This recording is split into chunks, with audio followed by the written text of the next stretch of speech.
तो hello students, तो हमने क्वेश्चन नंबर 6 तक स्टूडेंट्स सॉल्व किया 4.3 एक्सरसाइज से। अब हमारा जो नेक्स्ट क्वेश्चन है वो क्वेश्चन नंबर 7 है। Question number 7, question number 7 is find P and Q if the equation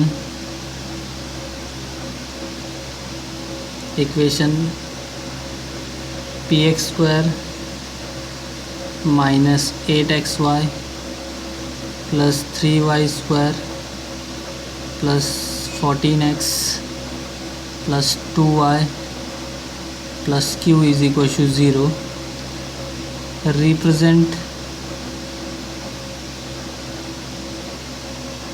a pair of perpendicular lines. Represent pair of perpendicular lines.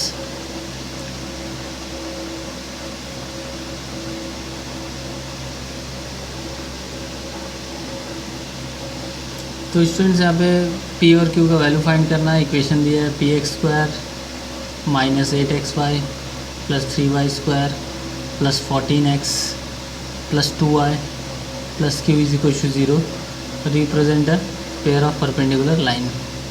तो इसको कंपेयर कर लेते हैं हम। तो comparing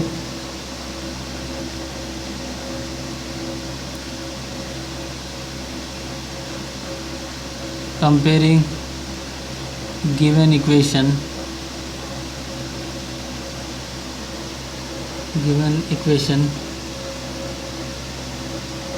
px square minus 8xy plus 3y square plus 14x plus 2y plus q is equal to 0 with ax square plus 2hxy plus by square plus 2gx plus 2fy plus c is equal to 0। तो दोनों equation compare करते हैं students. Compare करने के बाद क्या मिल जाएगा हमको? a का वैल्यू क्या मिल जाएगा? Therefore a is equal to p, a का वैल्यू p मिल जाएगा। h is equal to -4, b is equal to 3, g is equal to 7, f is equal to 1 and c is equal to क्या आ जाएगा? q। तो ये ABC सबकी values मिल गई since. इसके बाद कंडीशन अप्लाई करते हैं since the given equation of line represent a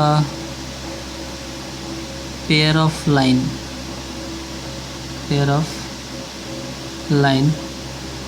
तो पेयर ऑफ लाइन बोलने से अच्छा है पेयर ऑफ परपेंडिकुलर लाइन बोलता है, जो कि दिया हुआ है परपेंडिकुलर लाइन। तो पेयर ऑफ परपेंडिकुलर लाइन है। पेयर ऑफ परपेंडिकुलर लाइन के लिए कंडीशन क्या है? a plus B is equal to क्या होना चाहिए? 0। a plus B is equal to 0। तो a का वैल्यू क्या? p प्लस b का वैल्यू क्या? 3 is equal to 0। Therefore p is equal to क्या मिल जाएगा? -3। Therefore p is equal to क्या मिल जाएगा? -3।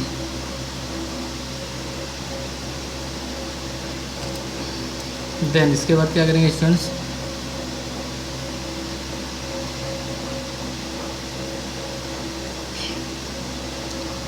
अब देखो स्टूडेंट्स, मैं जो आपको बता रहा हूँ ध्यान से सुनना है। AHB this is G, this is not 9 G, मैं कंफ्यूज हो गया। GFC ये सारे टर्म्स दिए हुए हैं और साथ में दिया हुआ है कि पेयर ऑफ लाइन है, इसका मतलब हम अगर पी का वैल्यू मिल गया तो एक कितने अननोन बचे, सिर्फ क्यू। तो उस मैट्रिक्स याद है आपको, वो डिटर्मिनेंट, उस डिटर्मिनेंट में वैल्यू पुट करने के बाद क्यू का वैल्यू मिल जाएगा, ठीक है। बट उस डिटर्मिनेंट को सॉल्व करने के बाद स्टूडेंट्स क्या मिला था हमको, also given equation is pair of line, given equation pair of line है। तो डिटरमिनेंट सॉल्व करने के बाद क्या लिखा था मैंने, A B C plus 2FGH plus minus AF square minus BG square minus CH square is equal to 0। ABC plus 2FGH minus AF square minus BG square minus CH square is equal to 0। ये इसकी जगह पर determinant लिखते हैं तो solve करने उस जो डिटरमिनेंट था उसको सॉल्व करने के बाद यही मिलता है वापस से। तो मैंने जो सॉल्यूशन था सॉल्व करने के बाद मिलता है, मैंने रिमार्क में लिखवाया है ये इक्वेशन, तो वही लिख लिया मैंने। अब वैल्यूज़ पुट कर देते हैं, तो वैल्यूज़ पुट करेंगे तो क्या हो जाएगा,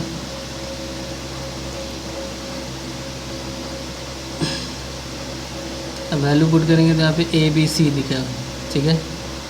अब A का वैल्यू P है और P का वैल्यू क्या है -3, ठीक है। तो क्या हो जाएगा 9 माइनस 9Q, C का वैल्यू Q है, C का वैल्यू क्या है Q, B का वैल्यू 3 है, A का वैल्यू P है बट P का वैल्यू -3 मिला, तो -3 × 3 -9Q प्लस 2FGH तो 2, ठीक है। F कितना है 1, तो 2 1 ज़ा 2 हो जाएगा, G कितना 7 तो 14, H कितना है 4, तो क्या मिल जाएगा हमको 56, तो -56। उसके बाद AF स्क्वायर, A कितना है हमारा P, बट P का वैल्यू क्या -3 है, तो प्लस -3 हो जाएगा, और F का स्क्वायर मतलब 1 का square is again 1, minus BG square, B कितना है हमारा 3 है, G कितना 7 है, 7 का स्क्वायर 49, 49 3 ज़ा 147, तो -147 CH स्क्वायर, H कितना है हमारे पास -4 तो 16 हो जाएगा, और Q तो -16Q इज इक्वल टू 0। सिर्फ मैंने वैल्यूज़ पुट कर दिया स्टूडेंट्स यहाँ पे। अब ये -16Q और -9Q क्या हो जाएगा -25Q, ठीक है। ये सारे टर्म माइनस में है, तो -56 -3, ठीक है। तो ये क्या हो जाएगा 150, ये क्या हो जाएगा 150 हो जाएगा, यहाँ पे 56,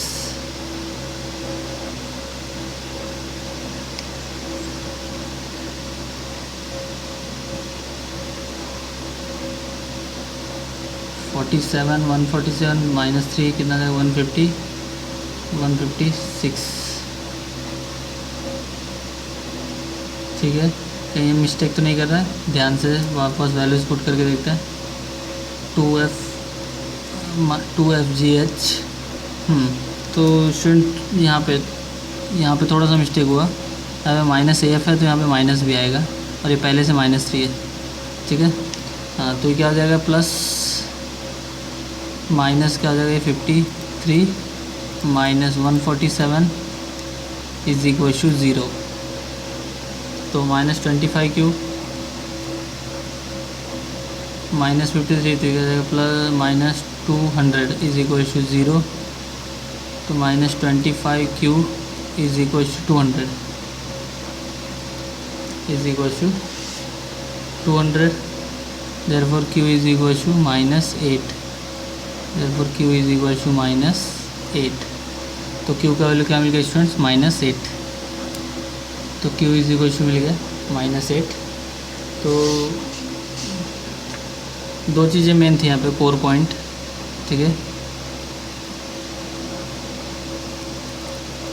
A+B वाला पॉइंट, और ये तो आपने कई बार यूज़ किया है, तो ये ये दोनों इक्वेशन हमने यूज़ किया। तो ये क्वेश्चन नंबर 7 था स्टूडेंट्स। पी और क्यू का वैल्यू फाइंड करना था। पी का वैल्यू -3 मिल गया और क्यू का वैल्यू -8। नाउ नेक्स्ट क्वेश्चन देखते हैं स्टूडेंट्स।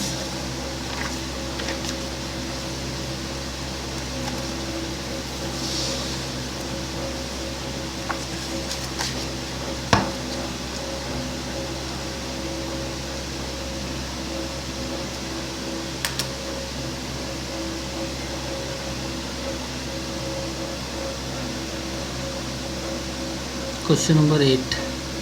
क्वेश्चन नंबर 8 है find P and Q if the equation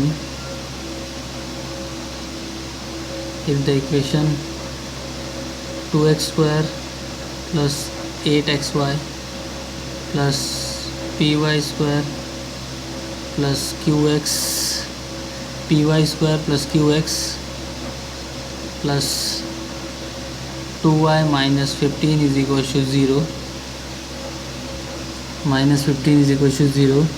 represent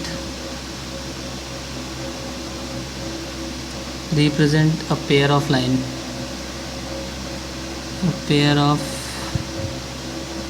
यहाँ पर भी कंडीशन दिया है पैरेलल लाइंस।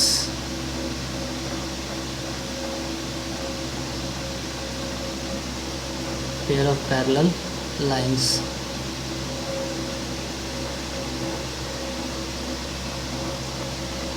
तो पैरेलल लाइन के लिए भी कंडीशन है, तो उससे पहले हमको इनको कंपेयर करना पड़ेगा। A B H P Q G F C ये सब वैल्यू फाइंड करना पड़ेगा। ठीक है, ये सारी वैल्यूज़ कंपेयर करके फाइंड करते हैं, उसके बाद कंडीशन अप्लाई करते हैं। तो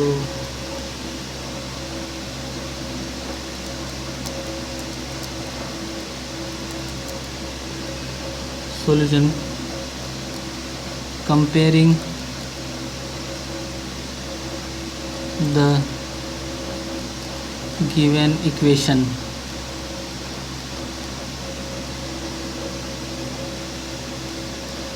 to x square plus 8xy plus py square plus qx plus 2y minus 15 is equal to 0 with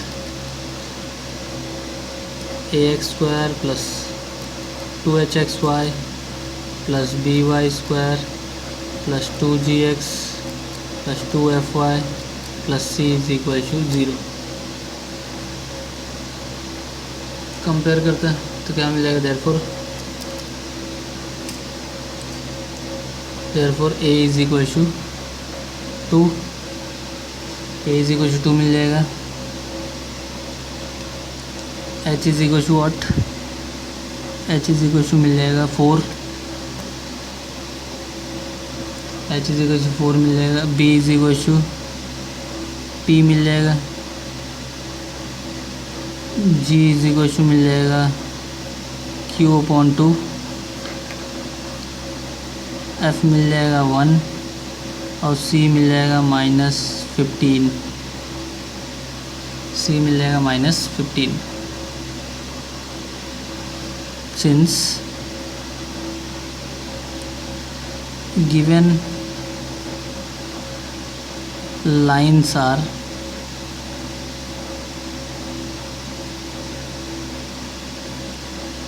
parallel to each other, जैसे इसके पहले वाले क्वेश्चन में परपेंडिकुलर था, वैसे यहाँ पे क्या है, पैरेलल टू ईच अदर। तो उसके लिए कंडीशन क्या है, therefore h² - ab is equal to 0। तो h का वैल्यू कितना है 4 का स्क्वायर माइनस a का वैल्यू कितना है 2 और b का वैल्यू क्या है p, तो 2p इज इक्वल टू 0। तो 16 - 2p is equal to 0, therefore 2p is equal to 16, therefore p is equal to 8।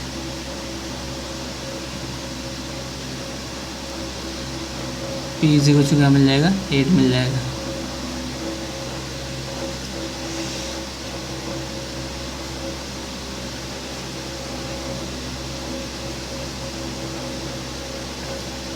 Then since given line is pair of line, तो वापस से डिटरमिनेंट वाला जो इक्वेशन मिला तो वो यूज़ करेंगे।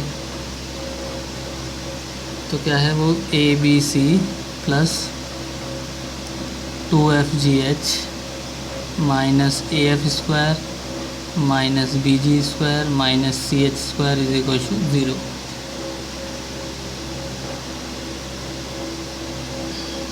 अब वैल्यू सब्स्टिट्यूट करते हैं। ए का वैल्यू कितना 2 है, बी का वैल्यू कितना P है, मतलब P 8 दिया हुआ है, तो 8 टू 16 और C का वैल्यू -15 दिया है। C का वैल्यू कितना दिया, -15, तो क्या हो जाएगा ये हो जाएगा -240, -240।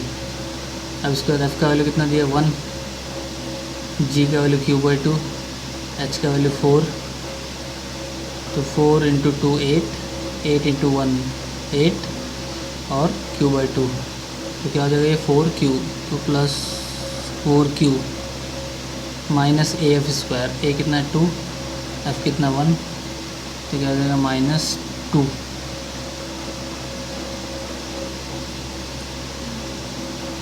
क्या मिल जाएगा -2 AF², AF, ओके। A का वैल्यू कितना 2, F का वैल्यू 1, तो -2, देन B का वैल्यू कितना P मीन्स 8, अब G का वैल्यू कितना है Q, तो Q²/4 और 8 कैंसिल आउट करोगे तो 4 से कितना हो जाएगा -2, तो -2Q², -2Q², then CH, H कितना 4 का कितना हो जाएगा 16 × 15 -15, तो कितना हो जाएगा +2 +240, कितना हो जाएगा +240 इज इक्वल टू 0। अब ये और ये टर्म कैंसिल आउट हो गया, बचा क्या -2Q² plus 4Q -2 is equal to 0। -2 से डिवाइड करते तो क्या हो जाएगा Q² -2Q plus 1 is equal to 0। ये मिल गया हमको क्वाड्रेटिक इक्वेशन। देखेंगे तो A² -2AB प्लस B², ये फॉर्मूला है किसका, Q - 1 का whole square is equal to 0, therefore Q is equal to 1, therefore Q is equal to 1। तो P का वैल्यू 8 मिल गया और Q का वैल्यू 1 मिल गया, P का वैल्यू 8 मिल गया और Q का वैल्यू 1। तो this is the solution of question number 8, this is the solution of question number 8। इसके बाद स्टूडेंट्स क्वेश्चन नंबर 9 थोड़ा सा मीन्स क्वेश्चन पढ़ते टाइम तो समझेगा नहीं कि करना क्या है, बट मैं आपको बता दूं कि अगर इसका अच्छे से अगर ड्रॉ कर लिए हम लोग इसको, मतलब जो फाइंड करना वो मीन्स एक पैरेललोग्राम है उसका डायगोनल फाइंड करना, तो मैं इसको इक्वेशन दिया हुआ है तो थोड़ा सा मतलब जो बेसिक सेंस है इसका स्ट्रेट लाइन का मतलब सेपरेट करना, ठीक है, क्योंकि हमको joint equation of pair of opposite side of parallelogram are दिया हुआ है। Find the joint equation means combined equation find करना है, तो कंबाइंड इक्वेशन और सेपरेट इक्वेशन ये दो टर्म्स जो मैं स्ट्रेट लाइन का यूज़ करूँगा, बाकी जितने भी टर्म्स हैं मैं वो सब बेसिक आपके जो 10th के फॉर्मूले हैं वो यूज़ करने वाला हूँ। तो देखो ध्यान से,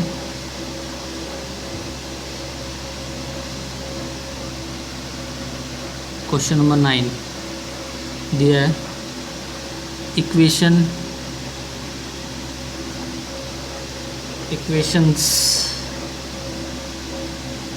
of pairs of opposite side of parallelogram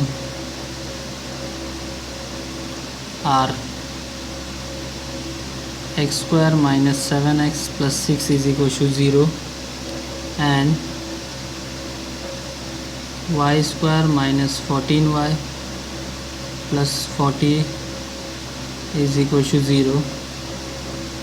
find joint equation of its diagonal.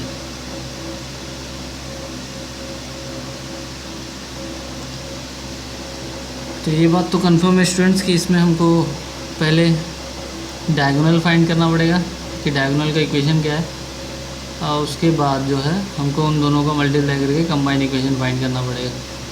ठीक है स्टूडेंट्स, तो देख लेते हैं. अब देखो स्टूडेंट्स, जो मैं यहाँ पे बना रहा हूँ वही मैं लिखूँगा, और आपको भी यही आदत डालनी है कि आप ज्योमेट्री के लिए कोई चीज़ सॉल्व कर रहे हैं तो जो चीज़ आप कर रहे हैं मतलब बना रहे हैं, रिप्रेजेंट कर रहे हैं, वही चीज़ आपको लिखने की आदत होनी चाहिए. ठीक है, तो यहाँ पे x square minus 7x plus 6 दिया हुआ है. ठीक है, तो अगर मैं इसका फैक्टराइजेशन करूँ, ठीक है, तो सबसे पहले मैं स्टूडेंट्स यहाँ पे एक पैरेललोग्राम बना देता हूँ. नाम इसको बाद में दूंगा, इसके कोऑर्डिनेट्स बाद में लिखूँगा.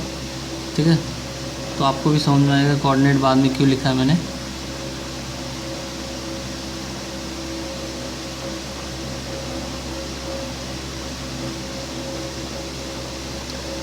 इसका ये पैरेललोग्राम आपका ये ए है, this is A, this is B,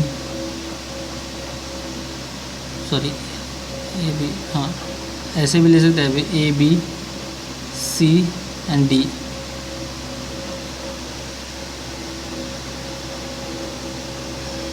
ठीक है, तो ए बी सी डी. अब ए यहाँ पे, बी यहाँ पे, सी यहाँ पे, डी है. ये कैसे आया वो मैं बताता हूँ आपको. देखो स्टूडेंट्स, मैंने ड्रॉ कर लिया, इसका मतलब ये नहीं कि आपको पहले आपको ड्रॉ कर लेना है, उसके बाद आपको नाम लिख देना है, उसके बाद आपको ढूंढना है कि कैसे कहाँ से आया. मैंने ये इक्वेशन सॉल्व कर लिया है. ठीक है, उसी के हिसाब से कौन सा कोऑर्डिनेट कहाँ ऊपर नीचे आएगा वो मुझे पता चल गया, इसलिए मैं बता रहा हूँ आपको. ठीक है, तो ध्यान से. ठीक है, तो जो लिख रहा हूँ ध्यान से देखना. Let A B C D be the parallelogram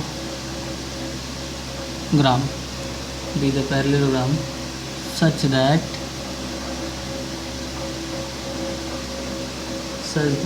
the combined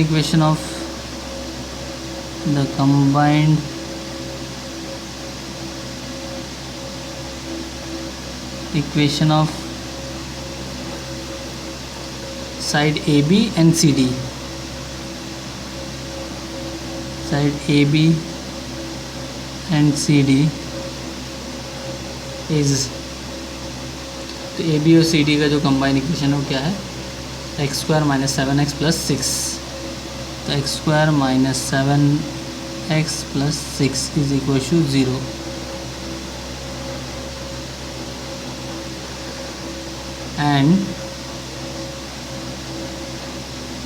and combined equation of side BC and AD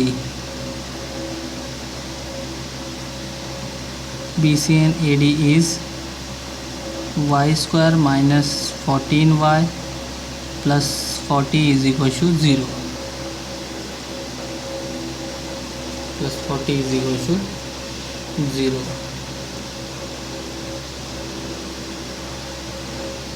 तो स्टूडेंट्स ये सब लिखना पड़ेगा आपको. हाँ क्या, अब देखो, अब ए बी सी डी ये कैसे डिसाइड हुआ मैं बताता हूँ आपको.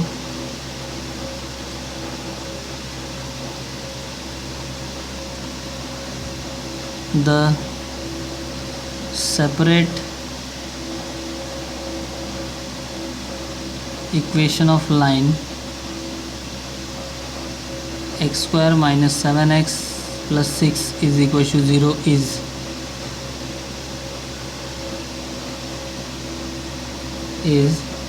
x is equal to 1 and x is equal to 6. Students इसका फैक्टर फाइंड करेंगे तो x का वैल्यू 1 मिल जाएगा और x का वैल्यू 6 मिल जाएगा। x का वैल्यू 1 मिल जाएगा और x का वैल्यू 6 मिल जाएगा। यानी पहला लाइन मिल चुका हमको, यानी ये जो लाइन है this is our x axis and this is our y axis. तो यहाँ पे क्या है x इज इक्वल टू 1 और ये क्या है x इज इक्वल टू 6। ठीक है, please keep in mind. Box बना देता हूँ आपको समझ में आएगा। x is equal to 1 and this is x is equal to 6। ठीक है, अब आपको शायद समझ में आ रहा होगा कि क्यों बनाया मैंने ऐसे। Next, and y square minus 14y plus 40 is, इसका सेपरेट इक्वेशन क्या मिल जाएगा students? y is equal to 4 and y is equal to 10। तो यहाँ पे क्या होगा y इज इक्वल टू 4, यहाँ पे क्या होगा y is equal to 10।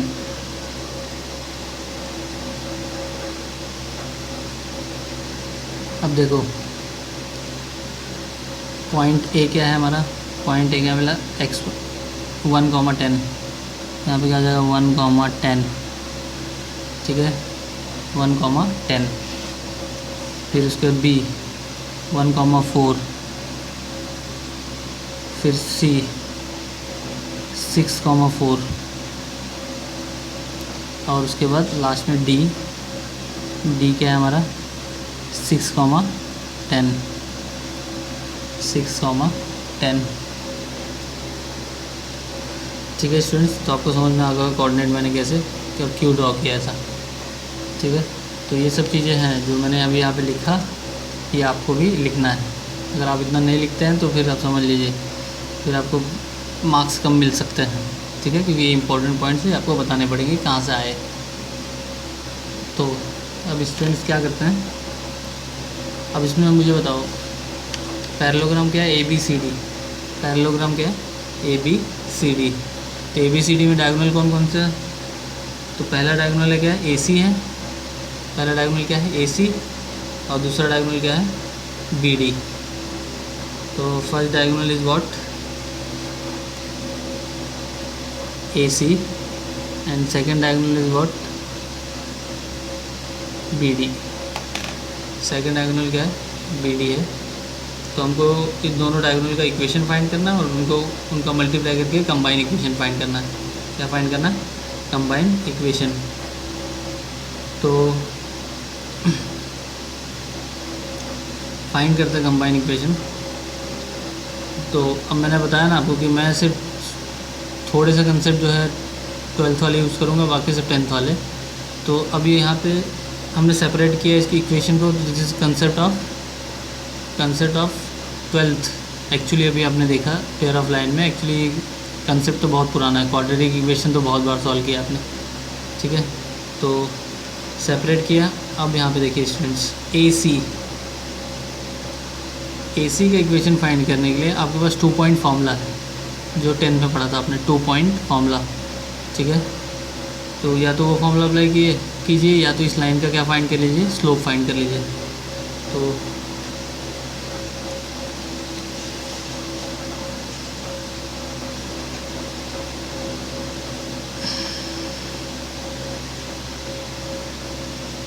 Therefore coordinates of parallelogram, coordinates of parallelograms are, A कितना मिला 1,10, B is what 1,4, C is what 6,4 and D is 6,10। ठीक है, तो equation of diagonal, equation of diagonal AC is, equation of diagonal AC is, मैंने आपको formula बताया था 2 point formula, 1y - 10 अपॉन x - 1 इज इक्वल टू 10-4/1-6। ये कोई अलग फॉर्मूला नहीं है, आप इसको x-1 को इस साइड भेजेंगे तो y-y1 is equal to m into x-x1 वाला फॉर्मूला ही लिखा है मैंने। y-y1 is equal to m into x-x1 slope point formula या 2 पॉइंट फार्मूला जो भी आप यूज़ कर सकते करिए, किसमें AC में। तो देयरफॉर अब मैं इसको सॉल्व नहीं कर रहा हूँ स्टूडेंट्स, मैं डायरेक्टली इक्वेशन लिख रहा हूँ आगे। तो इक्वेशन क्या हो जाएगा, 6x + 5y, ये होगा ना 10 - 6, हाँ 6x + 5y -56 is equal to 0, -56 is equal to 0। तो ये क्या मिला स्टूडेंट्स, ये मिला हमको इक्वेशन ऑफ डायगोनल AC, जो डायगोनल AC है उसका इक्वेशन मिल गया। Next equation of diagonal BD find करता है। Equation of diagonal BD, equation of diagonal BD is y-4/x-1 is equal to 4 - 10/1-6, 1-6। Again आप इसको 4 में से 10 को माइनस, 1 में से 6 को माइनस करेंगे तो माइनस में आंसर आएगा, minus minus cancel out, cross multiplication. तो ये सब करेंगे तो उसके बाद आपको क्या मिल जाएगा, equation 6x - 5y + 14 is equal to 0, 6x - 5y + 14 is equal to 0। तो ये इक्वेशन ऑफ BD हो गया। ये क्या होगा, equation of BD। Therefore combined equation of diagonals is, क्या हो जाएगा, पहला इक्वेशन आएगा 6x + 5y - 56 into 6x - 5y + 14 is equal to 0।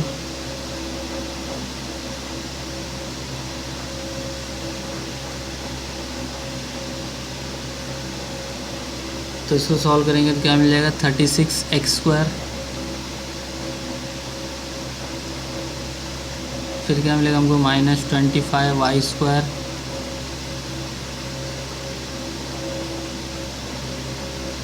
फिर क्या 6 × 5 = 30 और 5 × 6 = 30, फिर क्या मिलेगा हमको -252x, क्योंकि देखो यहाँ पे 30xy और +30xy -30xy कैंसिल आउट हो जाएगा क्योंकि दोनों का अपोजिट साइन है, दोनों का क्या है, अपोजिट साइन है। तो फिर क्या आ जाएगा, +350y - 784 is equal to 0, -784 is equal to 0। तो this is our joint equation students. तो प्लीज़ थोड़ा सा वेरीफाई करना, ये जो मैंने इक्वेशन डायरेक्ट सॉल्व किया है आप थोड़ा सा मल्टीप्लाई करके देखना कि राइट है कि नहीं, ठीक है। अब मुझे बताना हमारे लेक्चर में कि इक्वेशन राइट है या नहीं। ओके स्टूडेंट्स, नाउ आज के लिए स्टूडेंट्स इतना ही बस करते हैं।